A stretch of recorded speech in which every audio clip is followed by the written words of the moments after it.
Lah. Bismillah. Assalamualaikum warahmatullahi wabarakatuh. Alhamdulillah wassalatu wassalamu ala rasulina wa ala nabiyyina Muhammadin wa ala alihi wa sahbihi wa man tabi'ahum bi ihsanin ila yaumiddin. Kaifa halukum? Pada kesempatan yang berbahagia ini kita lanjutkan kembali pelajaran kita dalam usul tafsir, yakni usulun fit tafsir, kitab dari Syekh Muhammad bin Shalih Al-Utsaimin rahimahullahu taala.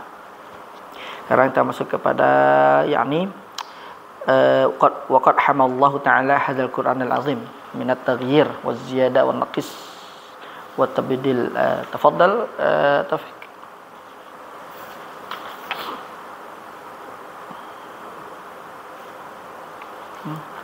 في الصفحة العاشرة القرآن الكريم إن شاء الله. وقد حمى الله تعالى هذا القرآن عزيما من التغيير والزيادة والنقص والتبديل حيث تكفل عز وجل بحفظه فقال إنا نحن نزلنا الذكر وإنا له لحافظون. Hijrah ayat 9. ولذلك مضت القرون الكثيرة ولم يحاول أحد من أعدائه أن يغير فيه أو يزيد أو ينقص أو يبدل إلا هدك الله تعالى ستره وفضح أمره. Naam. Pada paragraf ini Al-Qur'anul Karim, Allah Subhanahu wa taala telah menjamin untuk menjaganya dengan sendirinya. Berbeda dengan kitab-kitab terdahulu. Kitab-kitab terdahulu seperti Taurat, Injil dan yang lain-lainnya itu sudah tidak terjaga, dan rahib-rahib mereka, pendeta-pendeta mereka dan pemuka-pemuka agama mereka telah banyak merubah isi kitab-kitab samawi atau kitab Allah yang terdahulu. Cuman Al-Quran yang Allah Subhanahu wa taala yang langsung menjaganya. Makanya sampai di sini disebutkan oleh muallif rahimahullah, waqad hamallahu taala hadzal Qur'anal 'azima min at-taghyir waz-ziyadah wan-naqs wat-tabdil haitsu takafallah azza wa jalla bihifdhi. Maksud di sini adalah waqad hafizah, Allah Subhanahu wa taala menjaganya. Apa yang dijaga di sini? Yaitu Allah Subhanahu wa taala menjaga Al-Qur'an dari sisi lafaz dan maknanya. Kemudian Allah Subhanahu wa taala langsung berbicara, langsung mengatakan, kata Allah, inna nahnu nazzalna dzikra wa inna lahu lahafizun. Jadi ayat ini menunjukkan bahwasanya Allah lah yang menjamin Al-Qur'an itu. Di sini inna di sini fungsinya sebagai lita'zim. Sesungguhnya kami, kata Allah Subhanahu wa taala. Lita'zim. Jadi kebanyakan di Al-Qur'an itu apabila kita menemui kalimat dhamir nahnu yang artinya kami, itu ada dua kemungkinan.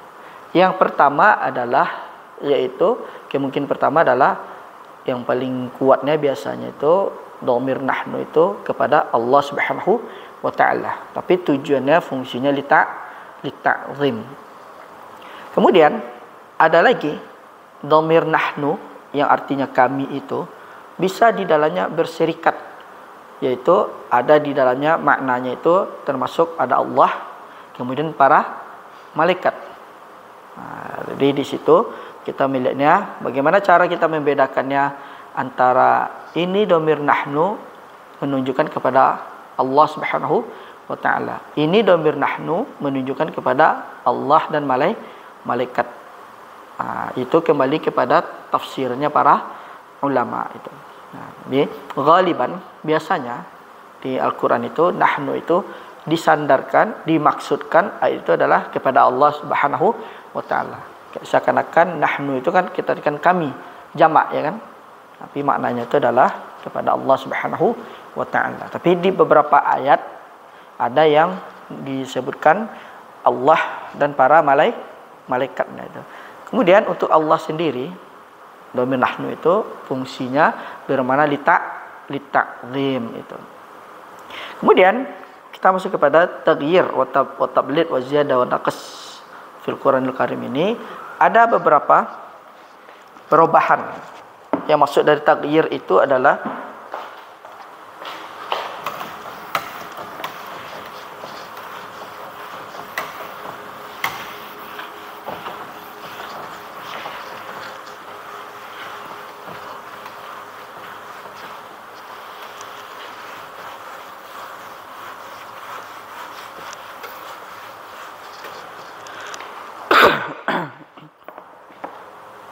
at-taghyir. Mana taghyir huna?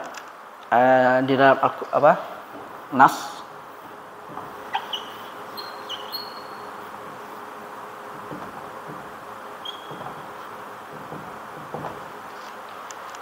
at-taghyir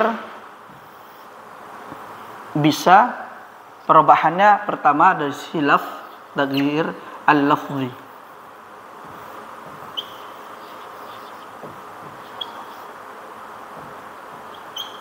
Al-lafzi. Yang kedua ada taghyir al-ma'nawi.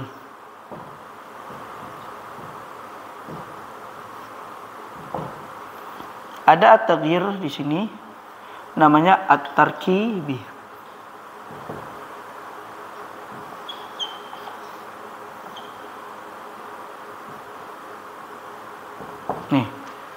Inilah yang dimaksud dengan at-taghyir di dalam Al-Quran. Ada secara lafal, ada maknanya, ada tarkibi. Mungkin manusia, orang-orang tidak akan bisa merubah makna-makna di dalam Al-Quran. Seperti dalam surat Qul fa'tu bi suratin, kan? Maka datangkan fa'tu bi surah. Datangkanlah satu surah atau mislih atau bimislih atau dengan serupa dengannya. Ini adalah di dalam surah Al-Baqarah tersebut Allah Subhanahu wa taala memberikan tantangan kepada orang-orang.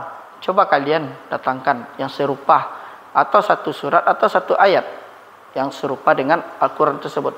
Tapi mereka ajizu, mereka tidak mampu. Kemudian makna taghyir lafzi, maknawi, wa tarkibi. Kemungkinan orang mungkin ada perubahan lafzi, ya kan? Tapi tidak bisa tarkibi. Contohnya seperti ini. Perubahan lafzi tapi tidak bisa tarkibi itu bisa kita lihat di beberapa qiraat. Di qiraat ada perubahannya.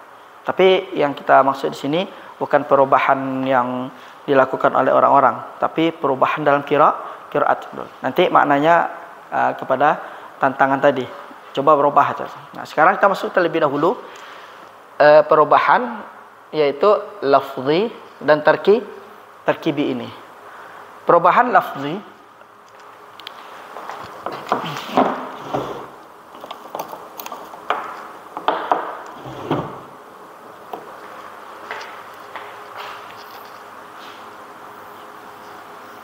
perubahan lafzi dan tarkibi itu bisa kita jumpai di qiraat. Seperti misal Malik wa Malik. Ini nanti di beberapa qiraat ada yang ada yang dirubah, yaitu dari Malik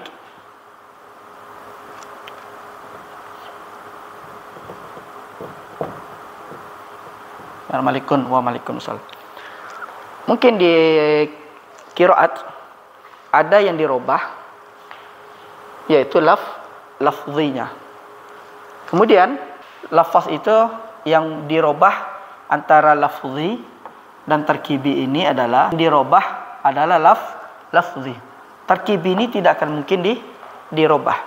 Nah, lafzi ini dirubah itu bisa kita lihat di qiraat. Seperti ini. Malikun sama malikun. Satu pakai alif, satu tanpa alif. Kemudian ada lagi waw ini dia digantikan ada dengan fa gitu. Nah, ini adalah taghir al-lafzi dan ini bisa dijumpai di qiraat. Berarti dia makbul kan? Kemudian yang tidak bisa dirubah itu tarkibi. Nggak bisa dirubah malik jadi apalah malikun. Cuman yang dirubah adalah lafzi yang awalnya pakai alif kemudian berubah menjadi tanpa alif.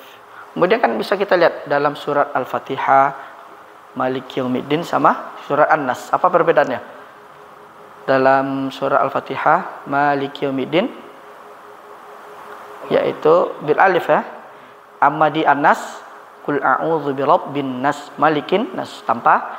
Itu perbedaannya itu adalah perubahannya di sisi lafzi, tapi tidak pada tarkib. Tetap malik ya malik dia susunannya Malik Yaumiddin Malikin nas seperti itu. Tidak akan berubah. Yang berubah lafzi yaitu alifnya. Kemudian ada perubahan dari wawnya nanti itu. Nah, ini dijumpai di qiraat. Itu makbul, diterima. Yang tidak bisa diterima itu adalah tarkibi. Tarkibnya sudah langsung datang seperti itu. Berubah bentuknya. Hah? Berubah bentuknya. Iya, itu nggak mungkin dirubah kan? Kenapa? Karena dia langsung dari Allah. Beda qiraat tuh paling di lafzi aja. Tarkibnya susunannya tidak berubah. Ini yang dimaksud taghir. Kemudian kalau lafzi kan banyak dijumpai qiraat kan? Misalnya ada orang yu'minu itu kan lafzi. Apakah kalimat mereka beriman itu tarkibnya dihapus, dihilangkan? Enggak bisa kan? Tetap seperti itu. Yang merubah itu adalah sisi lafzi. Mungkin di beberapa qiraat kayak di Hafiz, di Warash, kemudian di Kadusi, yang lainnya. Untuk berubah tarkibnya ada? Hah? Untuk tarkib berubah itu ya? Tarkib itu tidak bisa dirubah. Yang dirubah lafzi. Perubahan lafzi ini adalah bisa perubahan dari harokat, bisa perubahan dari makna kan? Seperti Malik sama Malik, ya kan? Ini adalah perubahan di lafzi. Tapi di dalam Al-Quran tarkib susunan jumlahnya itu tidak akan mungkin bisa dirubah. Itu tarkibi namanya. Kan kita lihat kan ada beberapa qiraah membaca misalnya Maliki Yaumiddin, ada Maliki Yaum. Ada yang panjang, ada yang pendek. Mungkin kalau nggak salah di qiraah Warash itu dalam surah Al-Fatihah ayat ke berapa? Maliki Yaumiddin ketiga ya. Itu kan di Warash kan ada ada pendek kan Maliki Yaumiddin. Pendek dia kan di Warash biasa Maliki Yaumiddin.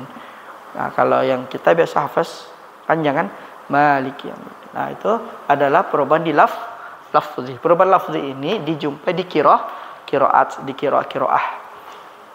Jadi kembali. Tapi kalau tarkibnya nggak akan mungkin dirubah. Misalnya alladzina yu'minuna bil ghaibi misalnya kan. Itu kan di qiraah Fash yu'minu seakan ada hamzah. Tapi di Warash alladzina yu'minu. Nah, berarti yang dirubah sisi lafaz yaitu harakatnya kan? Atau ada pengurangan, ada penambahan. Itu tidak termasuk dia merubah nas atau merubah Al-Quran. Yang dirubah itu yang bermasalah itu di tarkibi. Kalau tarkibinya itu tarkibnya itu dirubah, misalnya alladzina yu'minu dirubah alladzina yusaddiqun. Dicari aja yang semakna. Yu'minu muradifnya sinonimnya kan yusaddiqun. Itu enggak akan bisa kita jumpai di dalam Al-Quran yang lafzi itu dia. Itu yang jadi permasalahannya. Nah, orang pasti akan tahu. Mungkin kita masuk ke maknawi. Maknawinya mungkin ada orang yang sanggup merubahnya. Tapi lafzi tidak mampu dia. Lafaznya seperti ini aja. Tapi dikatakan secara makna, oh ini bukan ini maknanya lah. Dirubah sama dia kan. Orang langsung siapa saja, kita mau orang awam, mau orang yang faham, pernah belajar, kalau maknawinya dirubah seperti ini, pasti langsung kamu merubah ya maknanya ya. Biarpun dia awam, biarpun dia paham ilmu terserah, pasti langsung langsung connect dia kan. Ini dia merubah nih secara makna nih.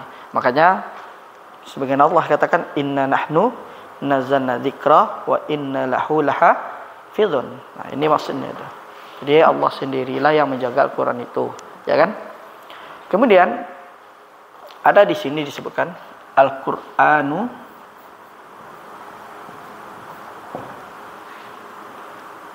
mahfuzun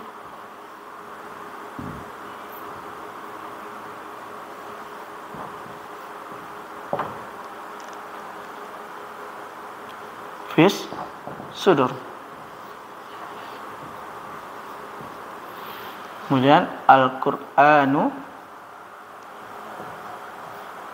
maktubun fis sutur.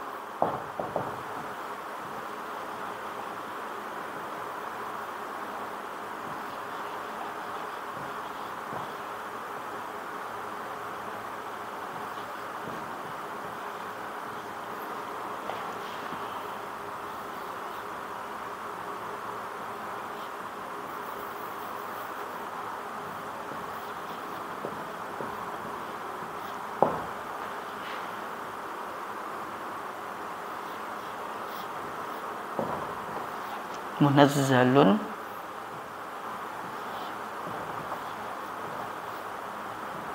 wa manqul. Al-Qur'an manqulun. Al-Qur'anu manqulun bit tawatur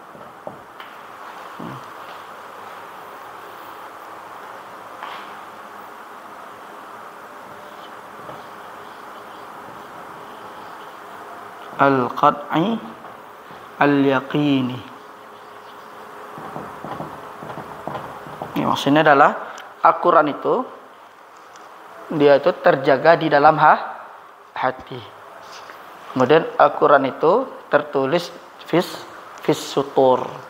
Kemudian Al-Quran manqulun, dinukil dengan cara mutawatir. yakni mutawatirnya qat'i al-yaqini. Ini dia. Inilah ini maksud dengan kenapa Al-Quran itu tidak bisa dirubah. Itu maksud inna nahnu nazzalna dzikra wa inna lahu lahafizun. Karena Al-Quran itu terjaga di dalam jiwa atau hati. Al-Quran tertulis di dalam sutur. Kemudian Al-Quran itu dinukil dengan cara mutawatir qat'i al-yaqini. Itu dia.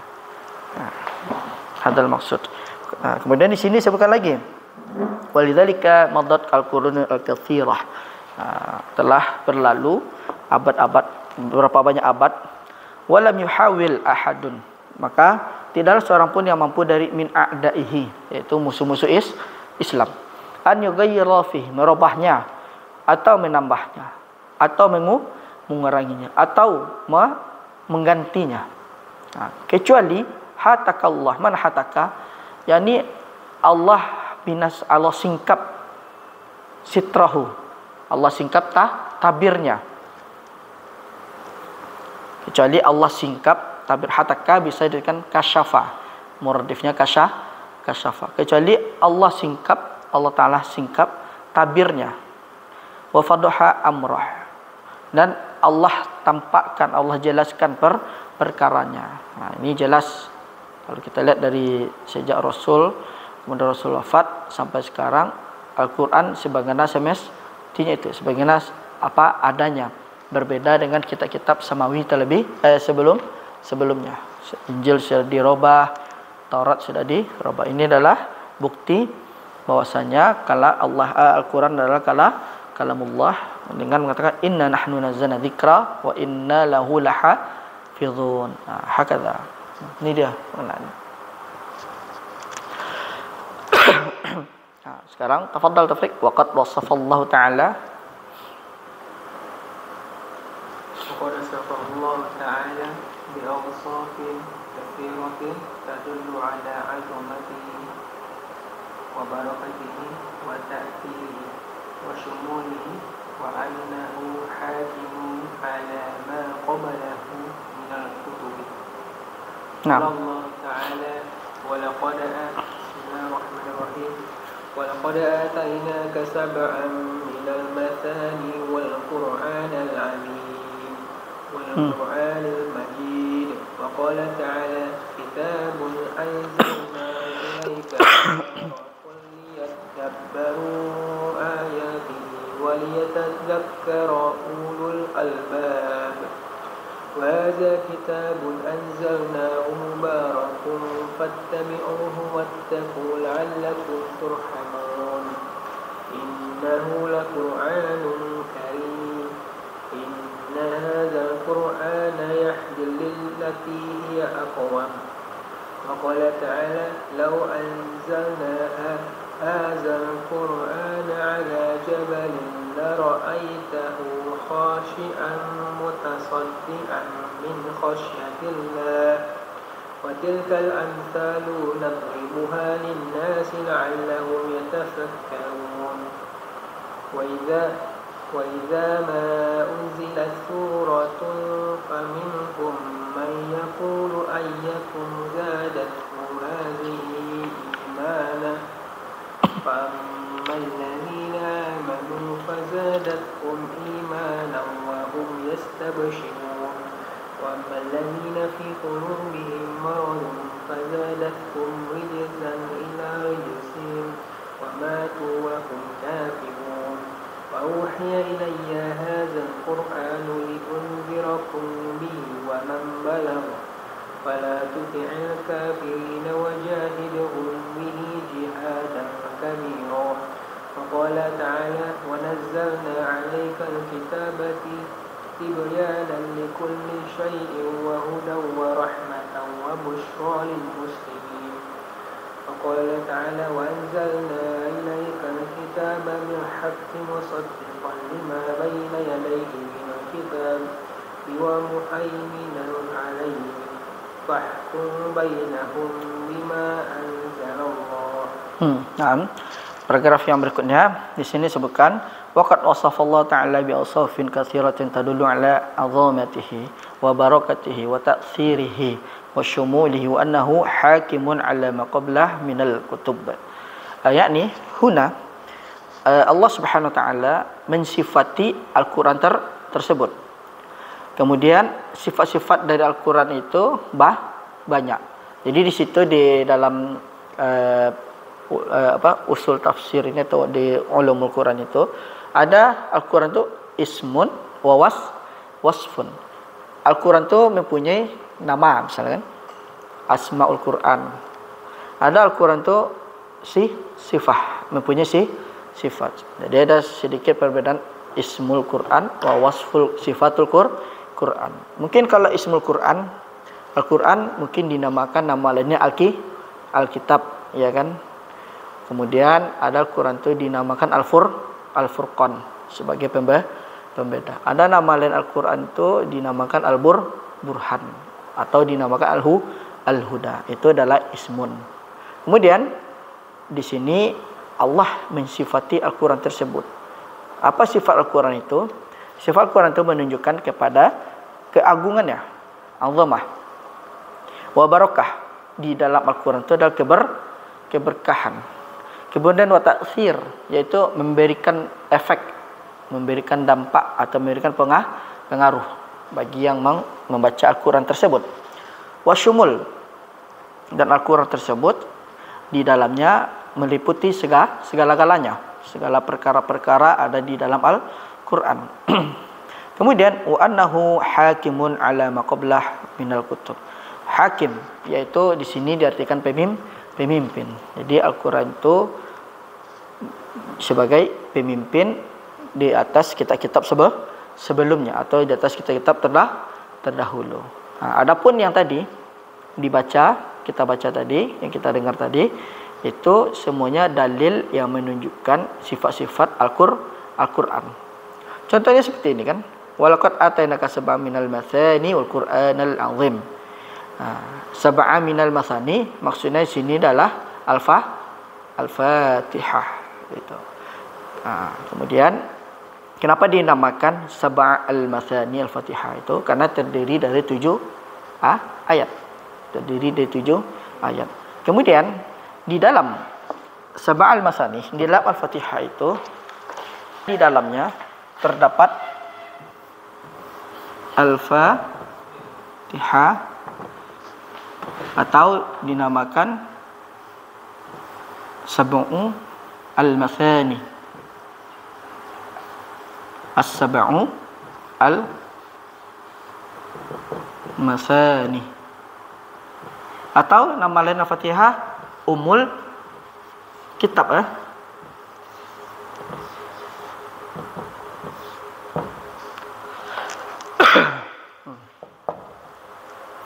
Ada Ummul Kitab, apa artinya? Ibunya kitab. Ibu kitab berarti yang lain anak.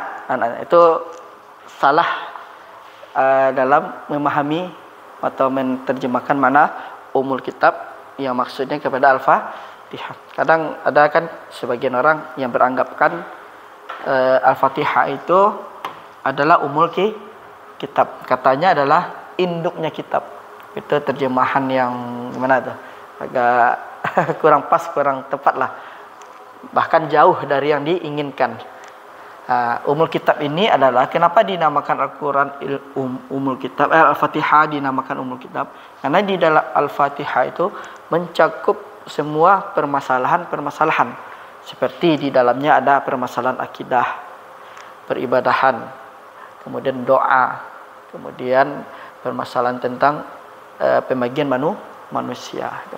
Di sini kenapa dinamakan Sab'ul Mani, yaitu terdiri dari 7 ayat. Kemudian Ummul Kitab. Al-Fatihah itu di dalamnya ada atau atau kita kenal dengan ada di dalamnya al-ibadah kepada Allah Subhanahu wa taala. Kemudian di dalam Al-Fatihah tersebut ada nama ad-du'a. Ada doa. Mana contohnya? Yaitu ihdinas siratal mustaqim. Kemudian di dalam Al-Fatihah itu ada juga dinamakan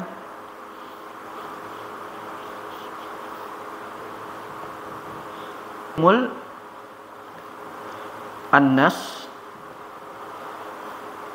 lil huda. Di sana adanya yaitu taksim. Mana taksim?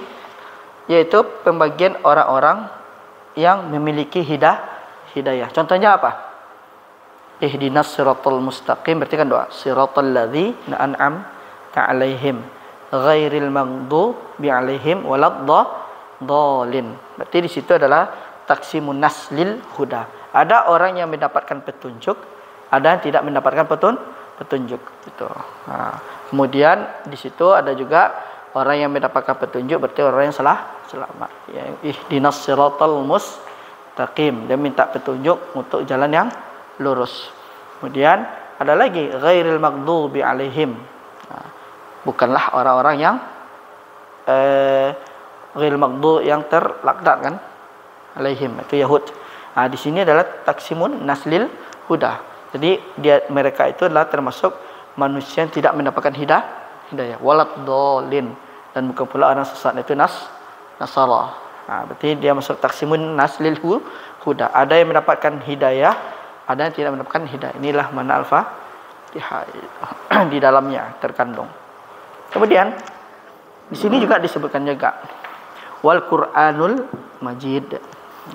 Al-Majid itu sama artinya azamah. Bisa diartikan mana azamah, keagungan. Keagungan. Jadi semua ayat yang sudah kita baca Ini menunjukkan sifat di antara sifat-sifat Al-Quran. Kemudian wal Quranul Majid. Nah, Quran Majid. Majid itu artinya azamah, keagungan. Kalau kita lihat Al-Quran sendiri agung, mulia, berkah. Kemudian ada dinamakan sultah. Jadi Al-Majid di sini diartikan di dalam Quran. Inilah.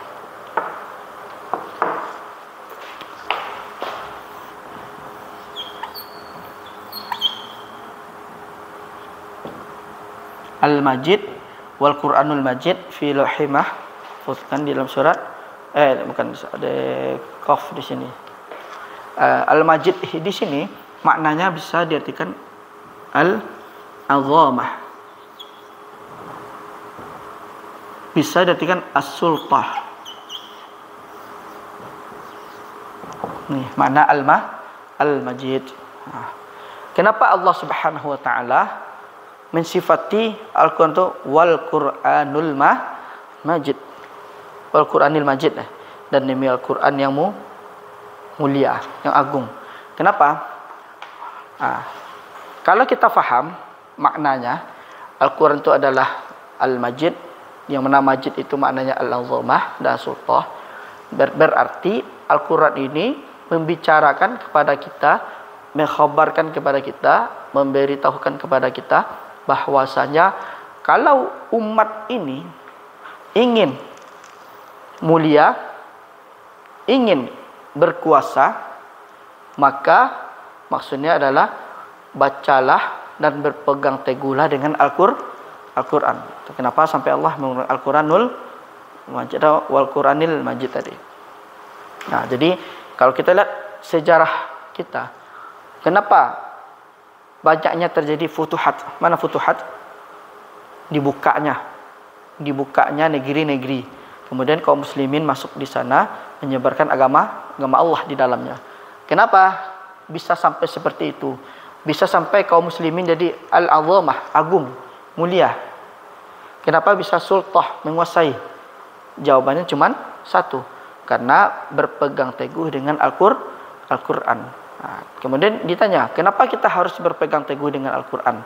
Jawabannya adalah, kalau kita ingin mulia, ingin menguasai seluruh dunia ini, maka kita harus berpegang teguh dengan Al-Quran.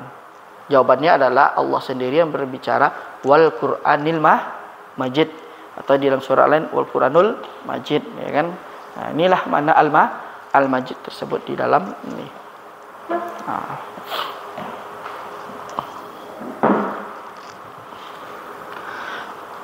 Dan ini tadi kita baca nih, tadi adalah ayat-ayatnya itu adalah ayat menunjukkan sifat-sifat Al-Quran. Sekarang tafadhal Taufik baca. Taksir itu memberikan efek, pengaruh, dampak, atau bisa juga Al-Quran itu bisa merubah, memberikan perubahan.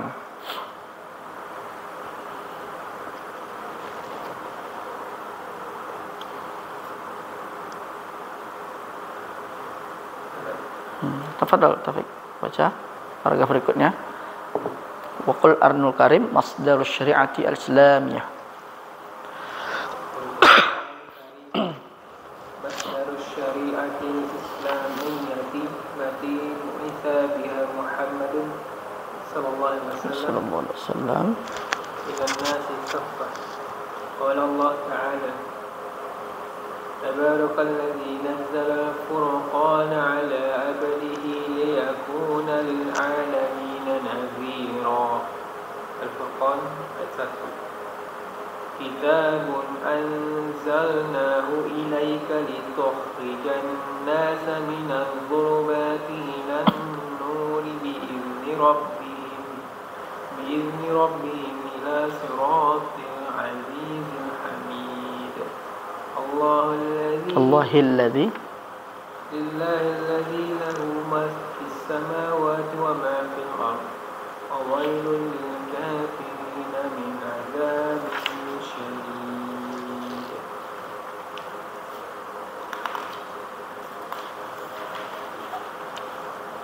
سنة النبي صلى الله عليه وسلم مصدر التشريع أيضا كما قرره القرآن قال الله تعالى ما يطع الرسول فقد أطاع الله ومن تولى فما أرسلناك عليهم حفيظا وما يعص الله ورسوله فقد ضل ضلالا مبينا وما آتاكم الرسول فخذوه وما نهاكم عنه فانتهوا قل إن كنتم تحبون الله فاتبعوني يحببكم الله ويغفر لكم ذنوبكم والله غفور رحيم. Nah, sekarang kita masuk kepada paragraf yang menyatakan Al-Quran itu adalah masdar atau sumber dalam pensyariatan Islamiyah. Apa saja syariat yang kita jalani saat ini semuanya adalah bersumber dari Al-Quran. Dasarnya dari Al-Quran. Dia adalah al-masdar al-awwal, sumber yang pertama. Yang mana bu'itsa biha Muhammadun sallallahu alaihi wasallam ilan nasi kafah. Dan Rasul sallallahu alaihi wasallam diutus kepada seluruh manusia, yaitu bersama dengan Al-Quran. Nah, jadi Rasul diutus, tapi Allah Subhanahu wa taala tidak membiarkan seperti itu. Tapi Allah juga memberikan Al-Quran kepada Rasulullah sallallahu alaihi wasallam. Dalilnya kafah keseluruhan, jami'an. Dalilnya adalah tabarakalladzi nazzalal furqan al abdih liyakuna lil alamin nadhira. Ini semuanya adalah dalil menyatakan Al-Quran itu adalah syariat Islam. Itu sumber yang pertama. Dan dengan Al-Quran pula, karena Al-Quran pula Rasul diutus. Kemudian diutusnya Rasul itu diberikan kepada Rasul Al-Quran. Jadi Allah Subhanahu wa taala, kalau kita perhatikan menyampaikan syariat Allah atau risalah itu, Allah Subhanahu wa taala mengutus Rasul, kemudian juga bersama Rasul kitab gitu. Kemudian yang kedua disebutkan juga di sini, dan sunnah Nabi sallallahu alaihi wasallam termasuk sumber syariat, yaitu al-masdar ats-tsani, sumber yang kedua. Jadi sunnah Rasul itu dia termasuk juga sumber syariat. Dalilnya di sebagaimana sudah kita baca ini. May yutir rasula faqad ata'al Allah. Ini adalah semuanya dalil yang sudah kita baca ini, dalil yang mengatakan kalau as-sunnah itu adalah bagian dari syariat atau as-sunnah adalah pembuat syariat. Kalau ada orang kan sekarang ada yang mengatakan ingkar sunnah kan. Nah, katanya cukup beriman sumber Al-Quran. Berarti kalau dia katakan saya tidak meyakini sunnah itu, hadis itu bagian dari masdar tasyri', berarti sama saja dia mengingkari Al-Quran. Nah, dia beranggapan kalau Al-Quran itu hanya sumber cukup saja. Padahal Al-Quran sendiri yang mengatakan bahwasanya sunnah Nabi sallallahu alaihi wasallam itu adalah termasuk sumber atau masdar. Jadi sudah azan, Taufik, insyaallah fil usbu'il qadim sanastamir wa nuwasil darsana. Kita masuk besok nuzul Quran insyaallah. Ini baru kita tutup dengan doa kafaratul majlis. Subhanakallahumma bihamdika asyhadu an la ilaha illa anta astaghfiruka wa atubu ilaik. Assalamualaikum warahmatullahi wabarakatuh. Ketemu 3 saya. Hah? 3 ya pertemuannya? Iya. Sebentar nama.